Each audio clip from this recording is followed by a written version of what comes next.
ഈ പ്ലാനിങ് നടക്കാത്തതിൻ്റെ ഏറ്റവും വലിയ പ്രശ്നം എന്താ പറയുക നിങ്ങൾക്ക്? നിങ്ങളെല്ലാ കാര്യവും നിങ്ങൾ തുറന്ന് പറയുന്നത് കൊണ്ടാണ്.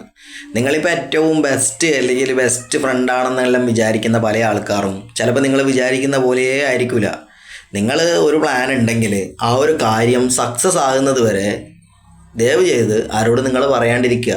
നിങ്ങൾ സ്വയം നിങ്ങളെ മനസ്സിൽ മാത്രം ആ ഒരു കാര്യം വെച്ചിട്ട് നിങ്ങൾ മുന്നോട്ട് പോയി കഴിഞ്ഞാൽ നിങ്ങൾക്ക് കുറേ കൂടി ഉപകാരപ്പെടും.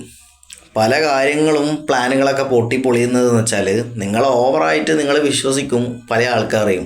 ഈ ലോകത്ത് നമുക്ക് സത്യത്തിൽ പറഞ്ഞാൽ ഇപ്പം നിഴലെന്ന് പറയുന്നില്ലേ, അവരെ നമുക്ക് വിശ്വസിക്കാൻ പറ്റുമോ? അല്ലെങ്കിൽ അതിനപ്പുറത്തൊന്നും നമുക്ക് ഒരാളെയും നമുക്ക് വിശ്വസിക്കാൻ വേണ്ടി പറ്റില്ല. സോ നിങ്ങൾ പ്ലാൻ എന്തെങ്കിലും ചെയ്യുന്നുണ്ടെങ്കിൽ, എന്തെങ്കിലും ഒരു കാര്യം നിങ്ങൾ ചെയ്യാൻ ആഗ്രഹിക്കുന്നുണ്ടെങ്കിൽ നിങ്ങൾ മാത്രം അറിഞ്ഞിരിക്കുക. നിങ്ങളുടെ മനസ്സ് അത് വിട്ട് പുറത്തോട്ട് പോകരുത്. കാരണം അങ്ങനെ പോയി കഴിഞ്ഞാൽ പിന്നെ നിങ്ങൾ വിചാരിക്കുന്ന കാര്യമൊന്നും നടന്നെന്ന് വരില്ല. 100% പ്ലാനുകളൊക്കെ പൊട്ടി പാളീസാകുന്നത് ഇങ്ങനെ ചർച്ച ചെയ്യുന്നത് കൊണ്ടും ഷെയർ ചെയ്യുന്നതും കൊണ്ടും തന്നെയാണ്. സോ നിങ്ങൾ തീരുമാനിക്കുക എന്ത് വേണമെന്നുള്ള കാര്യം.